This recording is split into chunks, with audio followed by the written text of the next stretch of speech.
우리가 너무나 잘 알고 있는 성경 로마서 12장 2절에 너희는 마음을 새롭게 함으로 변화를 받아 하나님이 선하시고 기뻐하시고 온전하신 뜻이 무엇인지 분별하라, 입증하라 라는 그런 말씀을 하고 있는데, 이렇게 말하는데, 내 생각을 새롭게 하는 것, 이게 그렇게 우리가 쉽지 않은 것을 볼 수가 있습니다. 예배 이 한 시간을 통해서 우리가 말씀을 듣는 그 한 시간을 통해서 우리가 생각을 새롭게 할 수도 있을 것이고, 그러나 그렇게 쉽지는 않은 거라고 이렇게 여러분이 아실 것입니다. 우리가 이달에 LTG 노트를 하면서 우리가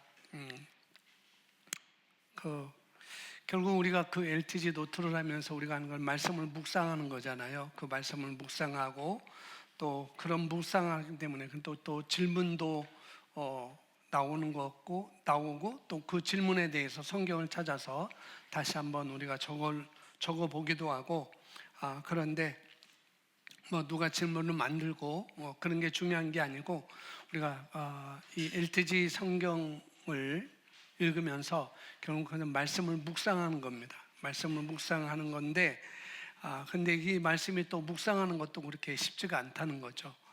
쉬울 수도 있겠고, 왜냐면은 성경은 내가 스스로 읽어야 되고, 그것이 또 무슨 뜻인지 또 우리가 깨달아야 되고, 또 묵상하고 그렇게 해야 되는 건데, 또 우리가 말씀의 실제, 매일 하는 말씀의 실제 같은 경우도 보면은 중요한 것은 적용하는 것입니다. 말씀의 실제를 하든지 LTG 노트 성경을 우리가 읽든지 중요한 것은 적용하고 이렇게 하는 것이 아주 중요합니다.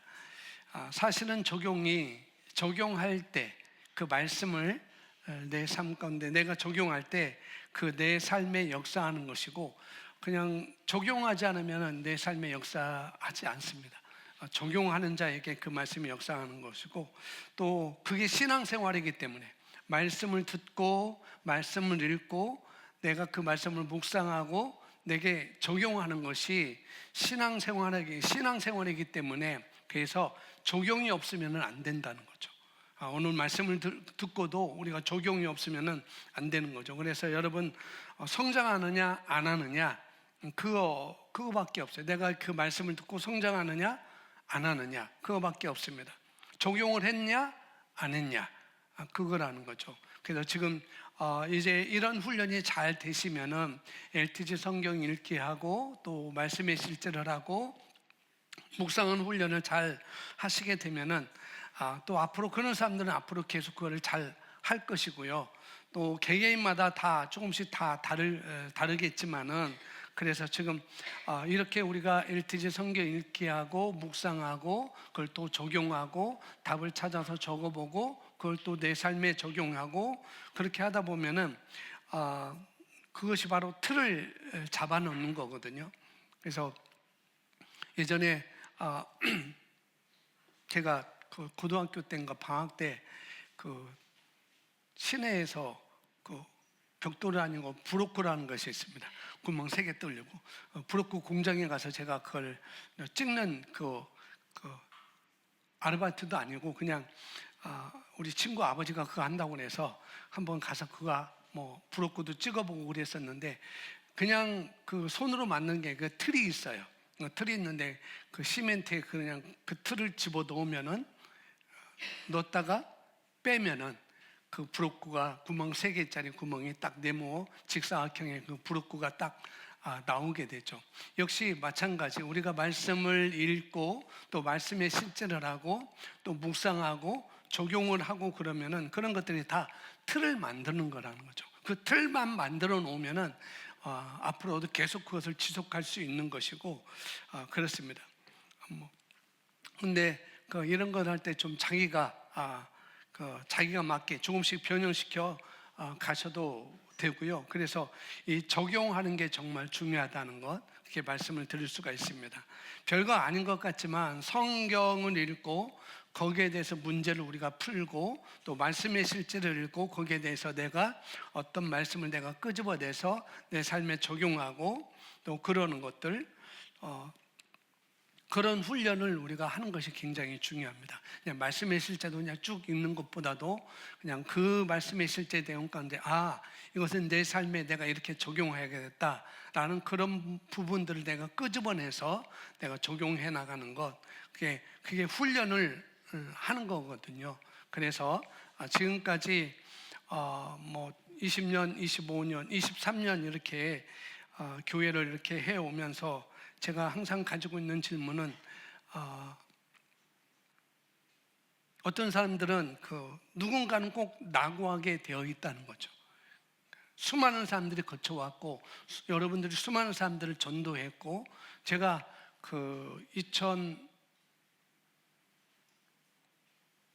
제 사무실에 등록 카드가 있어요. 등록 카드가 있는데 우연히 앉아서 조금 이제 의자 앉아 있기보다도 좀 방바닥에 장판 바닥에 앉아서 한번 그 파일을 쭉 이렇게 보는데 등록 카드가 있더라고요. 등록 카드가 있는데 옛날 분들 여기 계신 분들도 많이 있고 안 계신 분들도 많이 있고 여러분이 전도한 분들도 굉장히 많이 있고 근데 뭐 그분들이 뭐 파일이 두 개가 있었으니까 2011년부터 16년까지 그 이전의 사람들, 그다음에 2016년, 그다음에 17년 이후부터는 이제 잘 처리를 안 해놨어요. 해놨는데 어디 있는지 찾지를 못하는 거죠. 그래서 여러분들도 어렴풋이 그분이 여기 있었는데 머릿속에 싹 스쳐 지나가는 사람들이 많이 있을 거라는 거죠. 항상 우리가 질문이 내가 목회를 하면서 23년 오면서 항상 가지고 있는 질문은 누군가는 꼭 낙오자가 생기고 또 어떤 사람들은 말씀을 믿기로 선택하고 또 어떤 사람은 말씀을 안 믿기로 선택할까 그런 질문이 있는 거죠. 왜 어떤 사람은 자기 자유의지를 활용해 가지고 하나님의 뜻에 순종하기로 선택하고 또 어떤 사람은 왜 안 하기로 선택할까? 그 모든 것은 결국은 선택하는 것입니다. 내가 순종하기로 선택하는 것이고 내가 믿기로 선택하는 거예요. 다 선택에 있습니다. 그러니까 말씀을 읽고 우리가 묵상하고 또 그 말씀을 삶에 적용하는 것, 그래서 적용한다는 것은 매일매일 그 말씀으로 내가 체크를 해보는 것입니다. 그냥 오늘만 말씀 쑥 듣고 오늘 LTG 성경 딱 그 분량을 딱 하고 말씀의 실제 그냥 딱 한 번 딱 하고 그게 아니라 그거에서 내가 체크를 해보고 그것을 매일매일 체크를 해보는 것, 그렇게 할 때 성장을 하게 되고 그렇게 할 때 우리 삶에 변화가 오는 것을 여러분이 경험할 수가 있어요. 그래서 오늘 말씀도 그렇게 하는 것입니다. 그래서 우리가 6월에는 계속 제가 영혼 구원과 복음 전도에, 복음 전파에 대해서 계속 말씀을 나누고 있는데 오늘도 역시 오늘도 말씀의 제목을 여러분들이 영혼 구원자의 확신이라는 그런 제목입니다. 뭐 계속 일맥상통하는 그런 메시지가 될 수가 있는데 요한복음 1장 14절 우리가 너무나 잘 알고 있는 말씀인데 이렇게 말씀합니다. 말씀이 육신이 되어 우리 가운데 거하심에 우리가 그의 영광을 보니 아버지의 독생자의 영광이요 은혜와 진리가 충만하더라라고 말씀하고 있습니다. 말씀이 육신이 되어 우리 가운데 거하심에 그러니까 예수님이 말씀이시죠. 그 1장 본문에 쭉 이렇게 보면은 말씀이 육신이 되었다는 것, 우리가 그냥 이 문장만 봐도 이 부분은 누구를 말하고 있구나라고 우리가 대번 알 수가 있습니다. 말씀이 육신인데 우리 가운데 거하심에 예수님이 말씀이셨습니다. 하나님의 말씀이 인간의 몸을 입고 오셔서 또 우리의 눈으로 볼 수 있는 형태로 오신 분이 바로 예수님이시죠. 그분은 말씀이셨습니다. 그 당시 예수라는 이름은 굉장히 많이 있었습니다. 우리 하은이가 태어날 때 그때 유행했던 이름이 뭐 이슬이, 슬기, 지혜 이런 유치원 가면은 김지혜, 이지혜, 박지혜, 강지혜가 굉장히 많았었고 강이슬, 최이슬, 송이슬 굉장히 많았었어요. 네, 그렇게 많았던 것처럼 뭐 우리 찬호 이름 질 때도 그때 찬호, 지호, 주호, 윤호 엄청 많아서 호자가 왜 이렇게 그때 많이 들어갔는지. 네, 저는 돌림자가 마지막 그 돌림자가 호자 돌림자라 저는 호자로 이렇게 썼는데, 역시 예수님 당시 예수님 태어날 때도 예수라는 이름이 굉장히 많이 있었다는 거죠. 근데 예수님은 독특해요. 우리가 오늘 여기 1장 14절에 말씀하는 것처럼, 왜냐하면 그분은 말씀이신 예수님이기 때문에 그런 거라는 거죠. 말씀이 육신을 입고 오신, 하나님의 뜻대로 살다가 하나님의 방법대로 살다가 가신 예수님. 그래서 그 말씀이 육신이 되어 우리 가운데 거하셨다라고 이렇게 말씀을 하고 있는데, 여기 우리가 근데 거하셨다, 거하되, 거하심에라는 이 단어는 우리가 헬라어로 찾아보면은 스케노로 이렇게 되어 있습니다. 스케노 이렇게 되어 있는데, 그 의미는 장막을 쳤다, 거주했다라는 그런 의미가 되거든요. 그래서 우리 가운데 장막을 쳐서 함께 같이 사셨다는 그런 의미가 되겠습니다. 말씀이 육신이 되어 우리 가운데 거하심에 장막을 치고 함께 우리와 거주했다, 사셨다라는 그런 말씀이 되는 거죠. 그래서 어떻게 되냐면은 세상이 그렇게 함으로 말미암아 세상이 하나님의 영광을 볼 수 있었습니다. 우리가 그의 영광을 보니, 그분이 우리 가운데 오시니까 우리가 그분의 영광을 볼 수가 있었던 것이죠. 세상이 그분의 영광을 볼 수가 있었습니다. 그러니까 예수님이 오시지 않았다면 우리는 하나님의 영광을 볼 수 없었을 것입니다. 지난주에 말했던 것처럼 양진만이라는 그 학생이 없었다면 제가 하나님의 영광을 볼 수가 없었을 것이고, 고등학교 1학년 때 주일학교 총무 선생님이었던 그 황 선생님이 계시지 않았다면 저는 하나님의 영광을 보지 못했을 거라는 거죠. 근데 그 영광을 보니 아버지의 독생자의 영광이요 은혜와 진리가 충만하더라라고 말하고 있습니다. 그래서 여기 영광은 이미 실제하는 것, 영광이라는 것 여러 가지가 의미가 있지만은 독생자의 영광이라는 것, 이 영광은 이미 실제하는 것을 실제적인 인정과 감사로 고백하거나 찬양하는 것을 말하고 있습니다. 실제로 이미 실제하는 것을 내가 실제적 인정하는 것, 그리고 감사로 고백하고 찬양하는 것이 바로 영광이라는 그런 의미가 있는 것이죠. 그래서 우리가 하나님의 뜻을 알았고 예수님이 오신 목적도 우리가 알았습니다. 그러면 교회는 성육신하신 이 시대에 그리스도의 몸이다라고 이렇게 말하고 있고, 그래서 우리는 바로 그리스도의 몸이고 지체인 것이죠. 우리가 성육신하신, 그래서 말씀대로 우리가 성육신하신 예수님의 몸의 지체들이라는 것입니다. 그래서 세상에 하나님의 영광을 보는 방법 가운데 하나가 뭐냐면은 바로 저와 여러분을 보는 것입니다. 아버지께서 나를 이 땅에 있는 이 세상에 하나님을 보고 만날 수 있는 방법, 이 땅에 있는 이 세상이 하나님을 어떻게 볼 수 있고 하나님을 어떻게 만날 수 있는가, 그 방법은 그건 거듭난 우리밖에 없다는 것입니다. 그래서 우리가 말하는데, 그래서 우리가 대안이다 라고 이렇게 말씀들을 하고 있잖아요. 그러니까 우리 안에 있는 하나님의 영광, 우리 안에 있는 그리스도, 그 영광의 소망이신 하나님이 이런 방법을 선택하셨어요. 우리에게 찾아오셔서 말씀이 육신이 되어 우리 가운데 거하심을 통해서, 그래서 우리가 그의 영광을 보고 또 우리가 그의 영광을 볼 수 있도록, 그래서 우리가 그 거듭남을 통해서 이제 어떻게 해요? 우리는 그리스도의 몸으로서, 그리스도의 지체로서 우리가 하나님을 보여줄 수 있는 우리가 대안이라는 것이죠. 그래서 거듭난 우리밖에 없다. 하나님을 볼 수 있는 방법은 거듭난 우리밖에 없어요. 우리 안에 있는 하나님의 영광, 그 영광의 소망이신 하나님이 이런 방법을 선택하셨습니다. 뭐하도록? 세상이 구원을 얻도록 하기 위해서. 그 요한복음 17장 18절에 이렇게 말씀하고 있습니다. 아버지께서 나를 세상에 보내신 것 같이 나도 그들을 세상에 보내었다라고 말씀하고 있고, 고린도전서 12장 27절에 너희는 그리스도의 몸이요 그의 지체라라고 말하고 있습니다.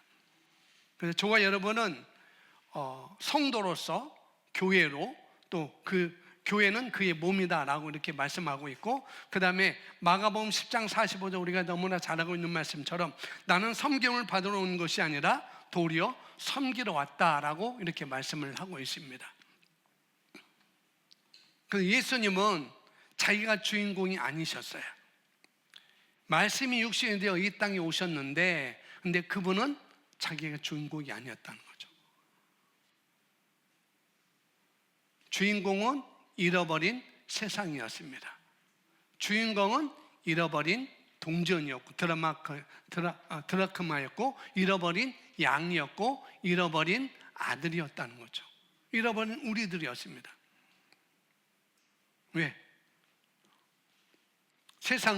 그 당시 세상은 어둠이었기 때문에, 어둠 가운데 혼자서 빛을 볼 수 없었던 그 세상이라는 거죠.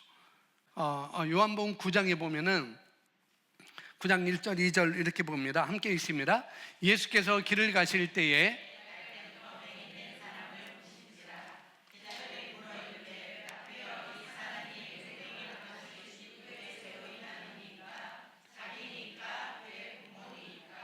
어느 날 그 예수님께서 제자들과 함께 예루살렘, 잘 보일지 모르겠지만 예루살렘 성에서 내려와서 이제 실로암이라는 곳에 이제 이르게 됩니다. 그때 제자들이 예수님도 보셨고 제자들도 봤죠. 근데 태어날 때부터 어떻게 해요? 앞을 못 보는 그런 사람을 만났어요. 날 때부터 앞을 못 보는 맹인된 사람을 만나게 되죠. 이 사람은 태어났지만 아버지와 어머니를 어떻게 해요? 그 아버지와 어머니 얼굴을 볼 수 없었어요. 아버지의 얼굴이, 목소리는 들리지만, 엄마의 얼굴, 목소리는 들리지만은 어떻게 생겼는지 몰라요. 왜? 태어날 때부터 앞을 못 보는 상태로 이 땅에 태어났기 때문에 그렇다는 거죠.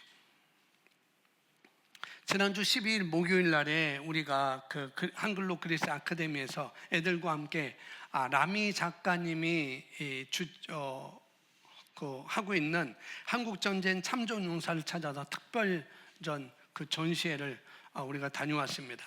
6.25 전쟁 75주년을 맞이해서 회고전이 진행되고 있었는데요.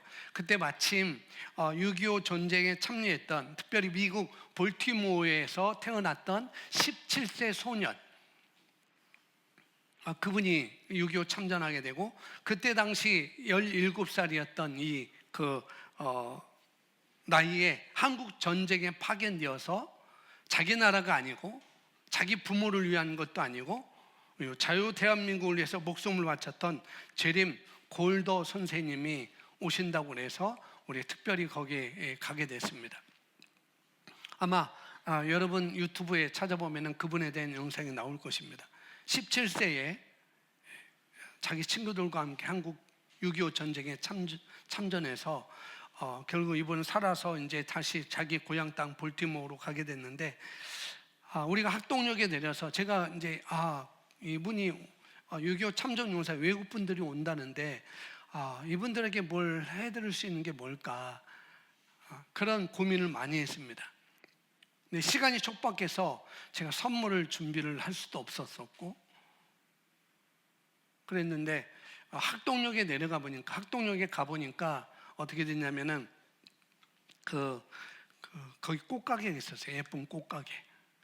저도 이제 가기 전에 이분들한테 꽃을 그냥 선물해 주면 좋을 것 같다라고 했는데, 마침 거기 꽃가게에 있어서 빨간색과 파란색, 태극기의 어떤 의미를 담아서 빨간색, 그 다음에 파란색을 합해가지고 꽃다발을 만들어서, 한 분인데 이 제롬 골더라는 한 분밖에 없는데, 그래도 혹시 다른 분이 오실 수 있으니까 2개를 만들어서 갖고 가자 해서 가게 됐습니다.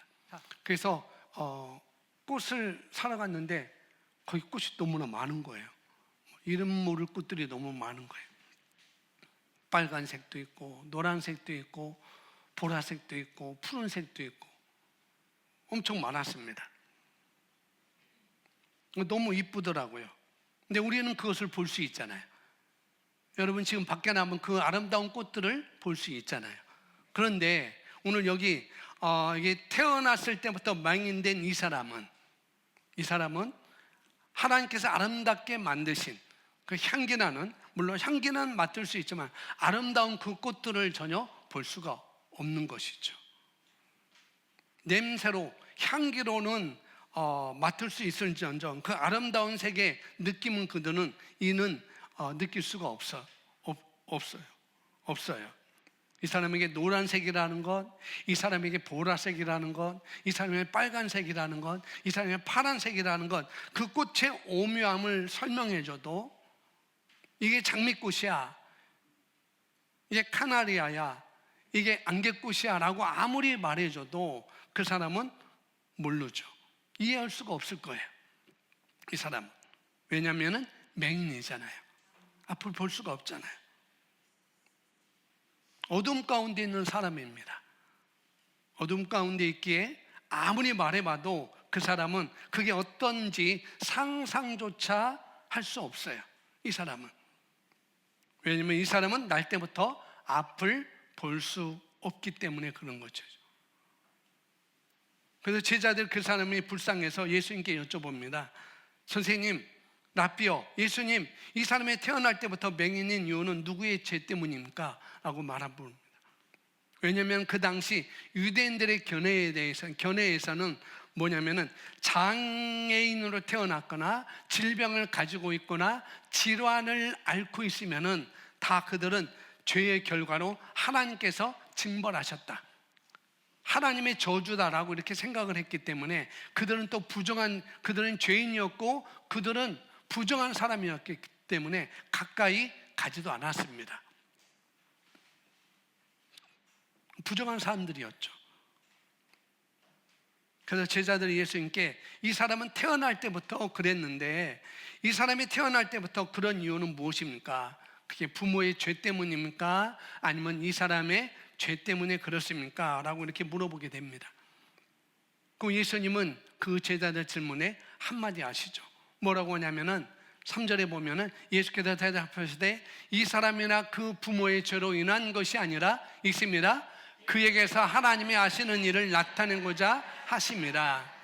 그에게서 하나님이 하시는 일을 나타내고자 함이야. 다른 번역에는 뭐냐면은 그가 하나님의 영광을 볼 거야 라고 이렇게 번역되어 있습니다. 어둠 가운데서 전혀 앞을 볼 수 없는 그 사람, 본인의 힘으로는 앞을 볼 수 없는 그 사람이 하나님의 영광을 보겠다고 뜬금없는 말씀을 예수님이 하시죠. 하나님께서 그에게 하나님이 하시는 일을 나타내고자 하십니다. 예수님의 선포를 하시죠. 그리고 7절에 보니까 이르실 때 실로암 못에 가서 그 사람에게 이제 앞을 못 보는 그 사람에 가서 실로암 못에 가서 씻으라 하시니, 실로암 번역하면 보냄을 받았다 하는 뜻이라. 이에 가서 씻고 밝은 눈으로 왔더라. 뜬 눈으로 왔다는 거죠. 이제 앞을 볼 수 없는데 앞을 볼 수 있는 눈으로 왔다는 거예요. 그날 이후에 이 맹인은 어둠 가운데 있던 이 맹인, 앞을 볼 수 없었던, 세상이 전혀 캄캄했던 그 맹인은 예수님을 통해서 이제 부모님의 얼굴을, 목소리만 들었던 그 엄마의 얼굴, 아버지의 얼굴을 알게 되고 또 꽃의 아름다움을 또 보게 되고 알게 되고, 그러니까 하나님이 만드신 이 세상의 아름다움을 보기 시작을 하게 된 것이죠. 그리고 자기 삶의 가치가 어떤 가치 있는지, 하나님께서 부르신 그 부르심을 이 맹인은 이제 알게 되는 것이죠. 누구 때문에? 예수님 때문에. 예수님 안에 있는 하나님의 영광이죠. 이 영광은 뭐냐면은 하나님의 빛이에요. 그러니까 예수를 만난 모든 사람들은 하나님의 빛을 보게 되는 것입니다. 저와 여러분 여기 맹인과 다를 바가 없는 존재들이었다는 거죠. 내가 예수님을 영접하기 전에 그런 존재들이었어요.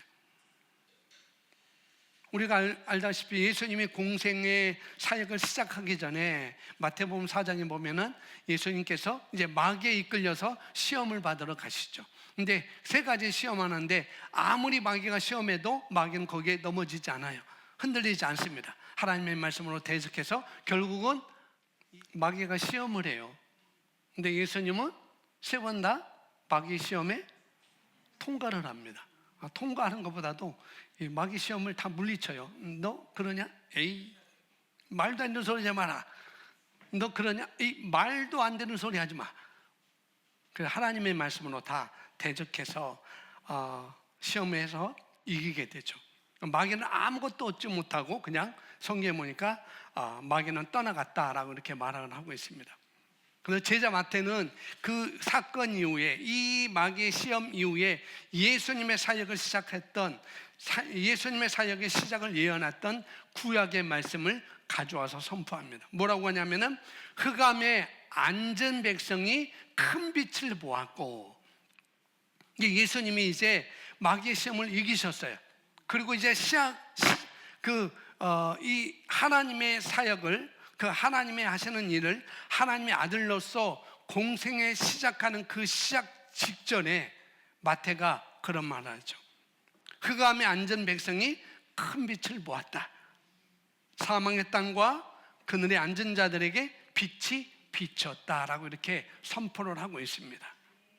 그래서 우리가 골로새서 1장 13절에 살고 있는 것처럼 그분께서 우리를 흑암의 권세로부터 구원하여서 어둠의 권세로부터 구원했다는 거죠. 앞을 못 보던 그 상황에서 우리를 구원했다는 거예요. 날 때부터 맹인된 그 사람처럼 우리가 앞을 볼 수 없고 전혀 우리의 희망을 찾지 못했던 삶에서 우리를 흑암의 권세에서 건져내셔서 그의 사랑의 아들 나라로 옮기셔서 우리로 하여금 어떻게 해요? 빛 가운데 성도의 기업의 부분을 얻기에 합당하게 하셨다라고 말씀을 하고 있습니다. 그리고 우리는 아까 봤듯이 그리스도의 몸이라고 표현을 했습니다. 다시 말하면 이 세상이 하나님을 보고 예수님을 만날 수 있는 방법 가운데 하나는 저와 여러분을 보는 거라는 거죠. 그래서 우리가 그들에게 대안입니다. 그래서 거듭남이 되는 거예요.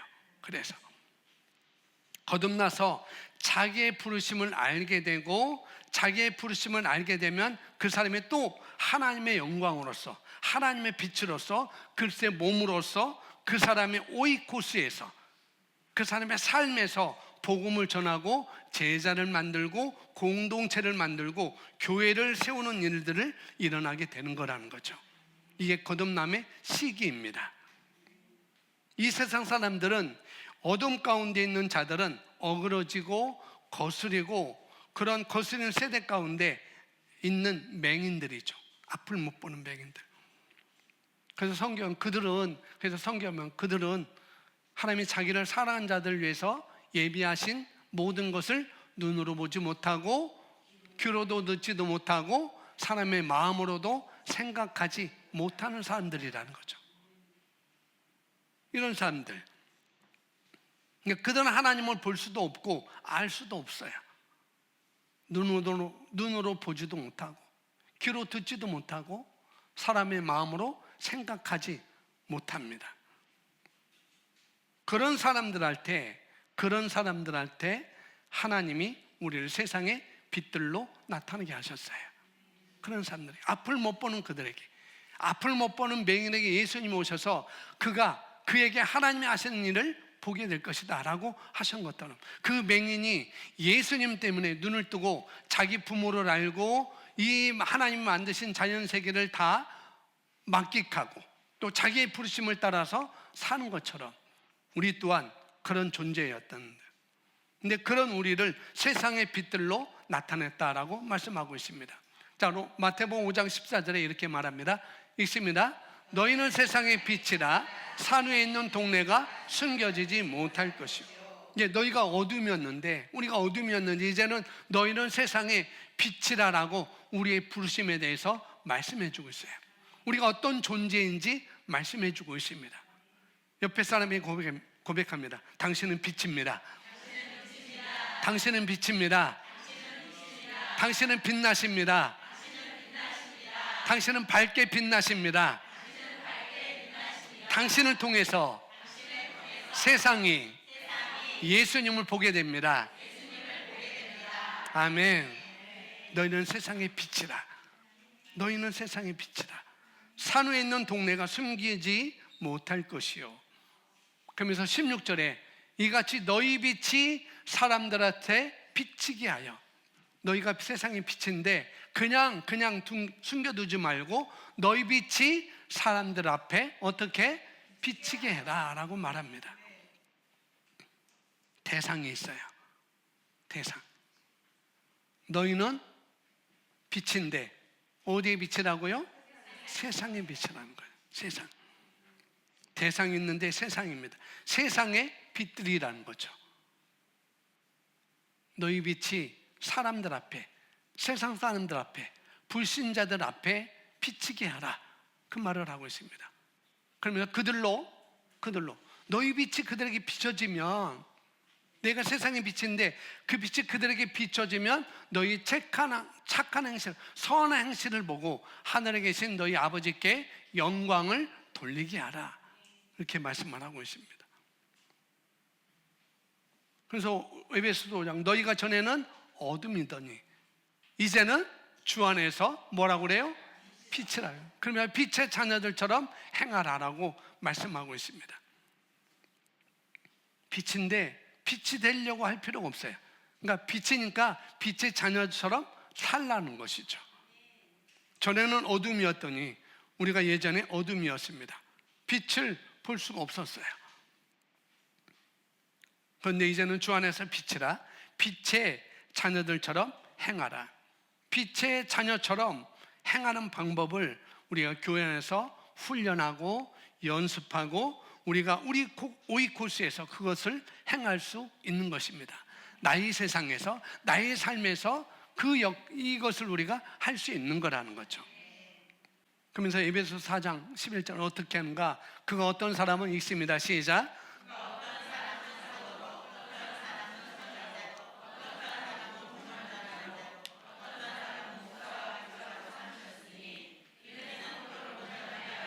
봉사 일을 하게 하며 그리스도의 몸을 세우게 하심이라. 아멘.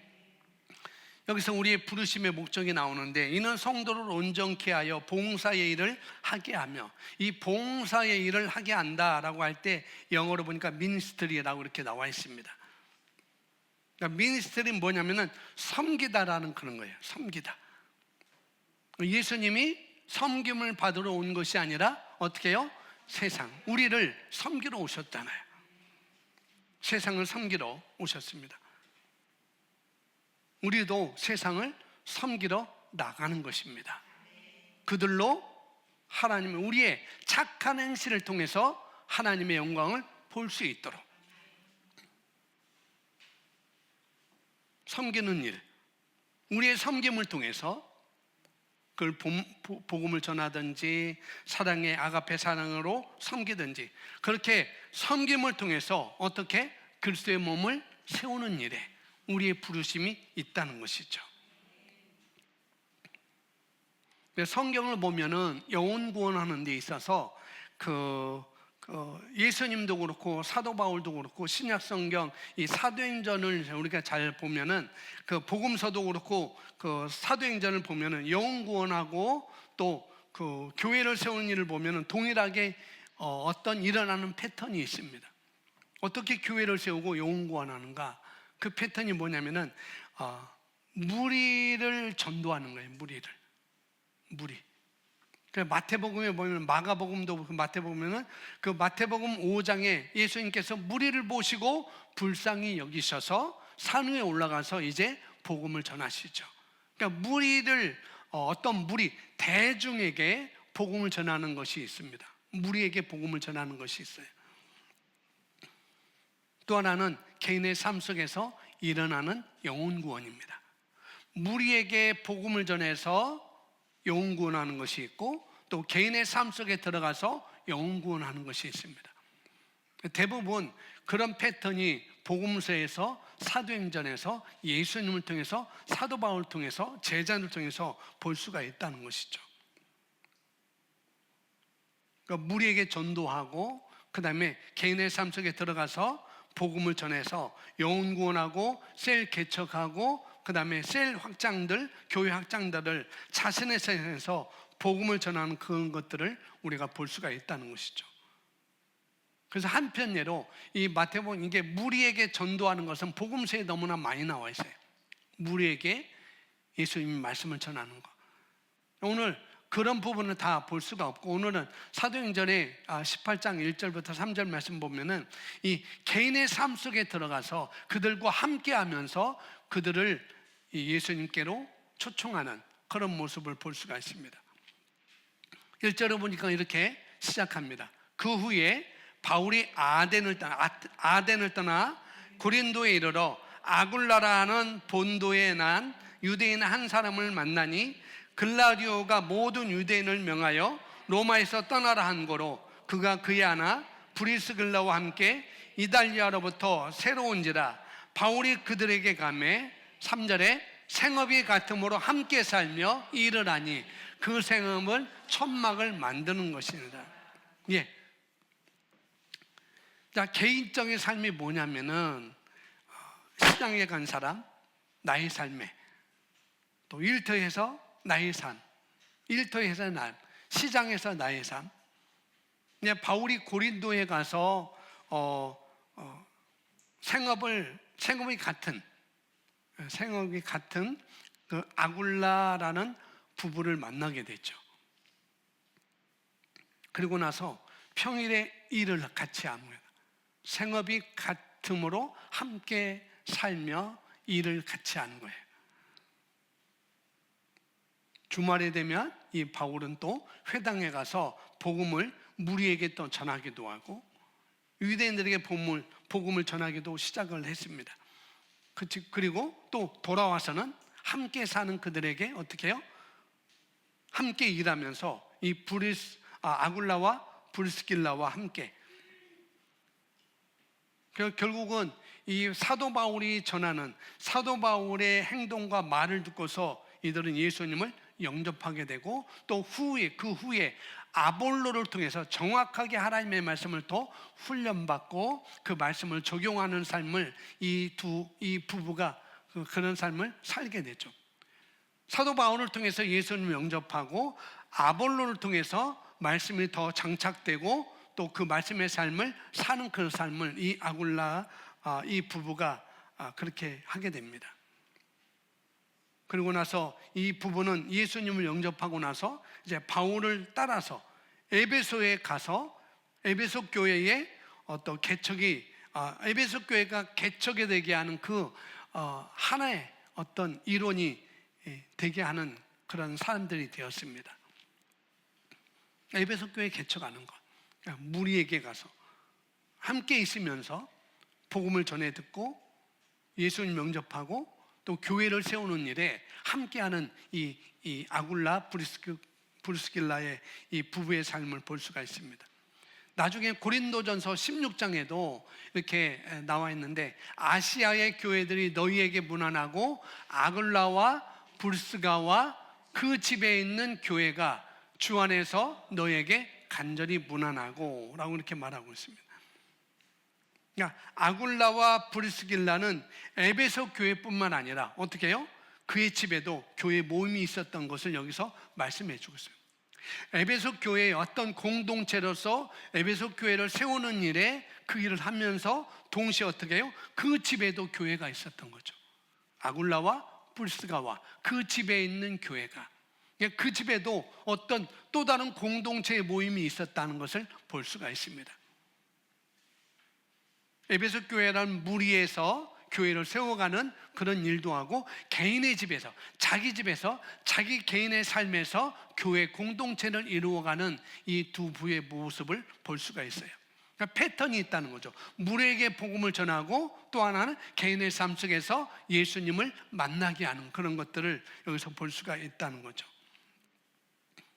그러니까 쟁소 개념이 아니라 이들은 그냥 자신의 오익 코스에서, 자기 집에서, 자기 일터에서, 자기 삶에서 만나는 사람들 오익 코스에서 전도하고 복음을 전하고 자기 행동을 통해서, 자기 말을 통해서 그들이 하나님의 영광을 볼 수 있도록 세상에 빛의 역할을 하는 것을 볼 수가 있는 것이죠.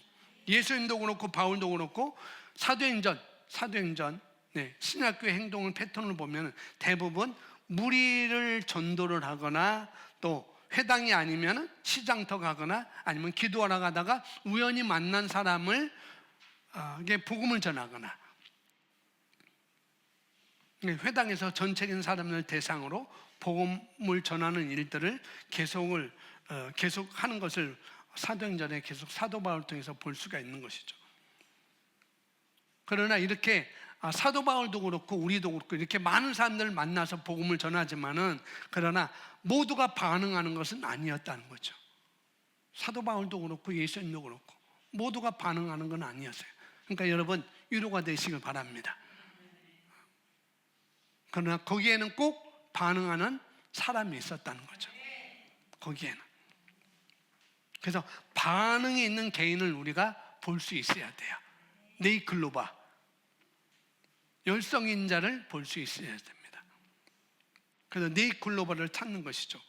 그렇게 볼 때 영혼 구원하는 일들을 굉장히 단순한 일에서 일하는 것을 우리가 볼 수 있다는 거죠. 그게 뭐냐면 세상의 빛들로 우리가 그냥 기능하는 것입니다. 우리 일터에서 우리의 삶에서 빛들로 그냥 기능하는 거예요. 내가 만나는 모든 사람들 그들에게 하루하루 내가 나의 빛들로서 인생을 내가 그냥 사는 거예요. 그것이 있습니다. 그러다 보면 우리가 이 복음을 전하게 되고 내 삶을 본 사람들이 이 복음의 변화를 보고서 하나님을 알게 되고 또 그렇게 되면 하나님 나라가 자동적으로 확장하는 것을 우리가 보게 된다는 것이죠. 그래서 이 복음을 가지고 변화된 삶을 가지고 그 사람의 세상에서 그래서 디스카스펠 마이 라이프 킹덤 오브 헤븐 예전에 그게 있었잖아요. 그것입니다. 우리가 가지고 있는 세상의 빛으로서 내가 변화된 삶을 가지고 그 사람의 세상에서 그리스도의 몸을 세우는 걸 도와주는 역할을 하는 사람들이 바로 저와 여러분이라는 것입니다. 고린도후서 5장 18절에 이렇게 말씀합니다. 18절 우리 읽습니다. 시작. 모든 것이 하나님께로부터 났으며 그가 그리스도로 말미암아 우리를 자기와 화목하게 하시고 또 우리에게 화목하게 하는 직분을 주셨으니 19절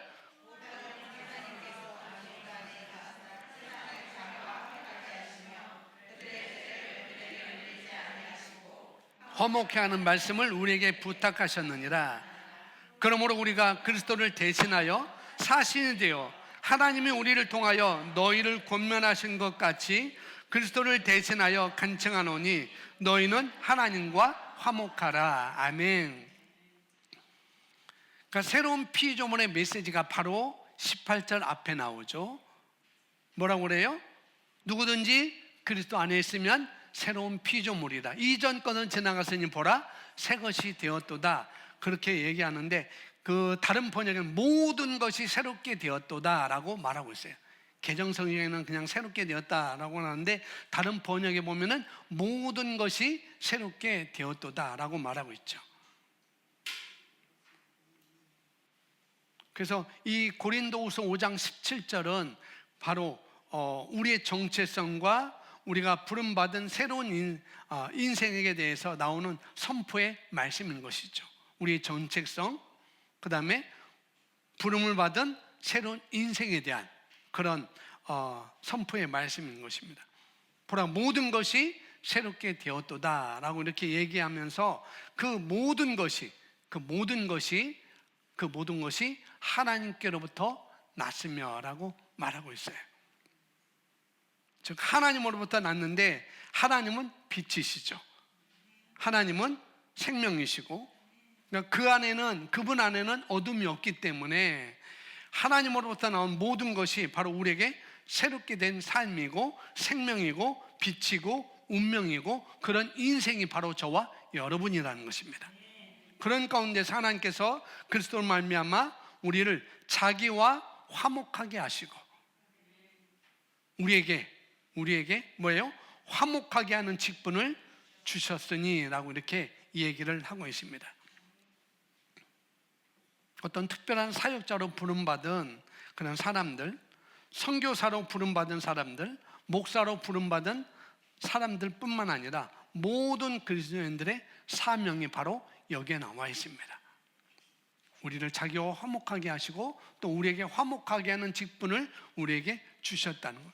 목사에게, 선교사에게 어떤 특별한 사역을 부름받은 사람에게 뿐만 아니라 우리 모두에게 이 사명을 우리에게 주셨다는 거죠.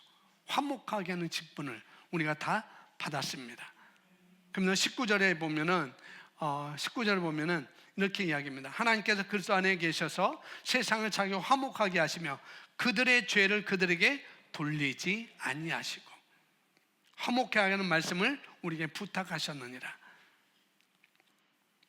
여기서 영혼구원에 우리가 전하는 복음의 핵심적인 그 원칙이 여기 나와 있어요. 바로 세상을 하나님께서 그들을 통해서, 세상을 하나님께서 예수 그리스도를 통해서 화목케 하셨다는 것, 그리고 죄들을 그들에게 돌리지 아니하시고, 그리스도께 돌리심으로 말미암아 우리를 화목하게 하셨기 때문에 우리가 전하는 이 복음의 소식은 좋은 소식이고 기쁜 소식입니다. 하나님께서 우리에게 주신 건 화목하게 하는 메시지라는 거예요. 화목하게 하는 메시지를 통해서 하나님의 선하심이 저와 여러분을 통해서 회개로 이끌지, 정죄와 죄에 대한 어떤 꾸짖음이 사람들을 하나님께로 이끌지 못한다는 것입니다. 우리에게 정죄하는 직분을 주신 게 아니고 우리를 화목하게 하는 직분을 우리에게 주셨어요. 그리고 예수님이 이 땅을 거니셨을 때 죄인들과 함께 하시면서 그들의 수준으로 내려가서 그들의 죄를 용납한 것이 아니라 그들에게 그들이 얼마나 존귀한 존재인지, 그리고 하나님이 어떻게 그들을 바라보시는지, 그리고 하나님 얼마나 그들을 사랑하시는지를, 그들을 치유하시고 그들을 받아주시고 그들을 높여주면서 바로 화목하게 하는 메시지를 가지고 와서 사람들을 하나님과 화목하게 하셨습니다. 그리고 그게 바로 우리가 전하는 메시지라는 것입니다. 그래서 우리는 화목하게 하는, 화목케 하는 직분을 받았고 화목케 하는 메시지까지 우리가 받았습니다. 직분만 있는 게 아니라 메시지도 우리가 받았다는 거예요. 그리고 이 화목케 하는 메시지가 바로 저와 여러분이 받은 복음이라는 것이죠. 이 은혜의 말씀. 그래서 우리가 죄 때문에 하나님으로부터 끊어졌었고 그 죄를 통해서 마귀가 들어와서 우리 삶의 모든 안 좋은 것들을 제공해주고 있었는데, 그런데 예수님이 우리 죄를 대신해서 십자가에서 못 박아 죽으심을 통해서, 우리를 대신해서 모든 값을 지불하심을 통해서 이제 우리에게 생명과 풍성한 삶을 제공해 주셨고, 이 사실을 우리가 받아들이기만 하면 우리 삶이 변할 수밖에 없다라는 사실을, 바로 화목케 되는, 화목케 하는 이 메시지. 그래서 너희 죄가 해결되었고 우리의 어떠함이 아니라, 저와 여러분의 어떠함이 아니라 하나님이 하신 일로 말미암아 우리가 하나님과 화평을 누릴 수 있는, 이 자가 맹인이 된 것은 누구의 죄입니까? 아버지의 죄입니까? 부모의 죄입니까? 아니면은 그의 죄입니까? 그의 어떠함이 아니라 어떻게 해요? 그에게서 하나님이 하신 일을 보게 할 것이다. 그를 통해서 하나님의 영광을 볼 것이다. 우리 어떠함이 아니라 우리를 통해서 하나님의 영광이 나타날 수 있도록, 사람들에게 우리를 통해서, 우리의 착한 행실을 통해서, 우리의 빛의 자녀의 그 삶을 사는 모습을 통해서 그들이 하나님의 영광을 볼 거라는 거죠. 우리 어떠함이 아닙니다. 하나님이 하신 일로 말미암아 우리가 하나님과 화평을 누릴 수 있었던 것처럼, 그 화해케 하는 말씀을 가지고 우리가 전하는 게 바로 뭐예요? 우리가 바로 영혼 구원자의 확신이라는 것입니다. 그들의 어떠함이 아니라, 우리의 어떠함이 아니라 그냥 사랑으로서 우리가 구원받은 것처럼 그들의 어떠함이 아니라 하나님의 아가페 사랑으로 우리가 가는 것입니다. 그래서 바로 이것이 바로 우리 영혼 구원자의 확신이라는 것이죠. 그런 삶을 우리가 살 수 있습니다. 20절 말씀 우리 함께 읽고, 오늘 주신 말씀 우리 함께 말씀에서 깨닫게 하신 것, 그 다음에 나의 믿음과 결단, 나의 계획과 실행, 그리고 네이클로보 VRP를 위해서 여러분 기도하는 시간을 갖도록 하겠습니다. 20절 함께 있습니다. 시작. 그러므로 우리가 그리스도를 대신하여 사신이 되어 하나님이 우리를 통하여 너희를 권면하시는 것 같이 그리스도를 대신하여 간청하노니 너희는 하나님과 화목하라. 아멘. 우리는 하나님과 화목하게 되었습니다. 이제 그 일을 우리가 하는 것입니다.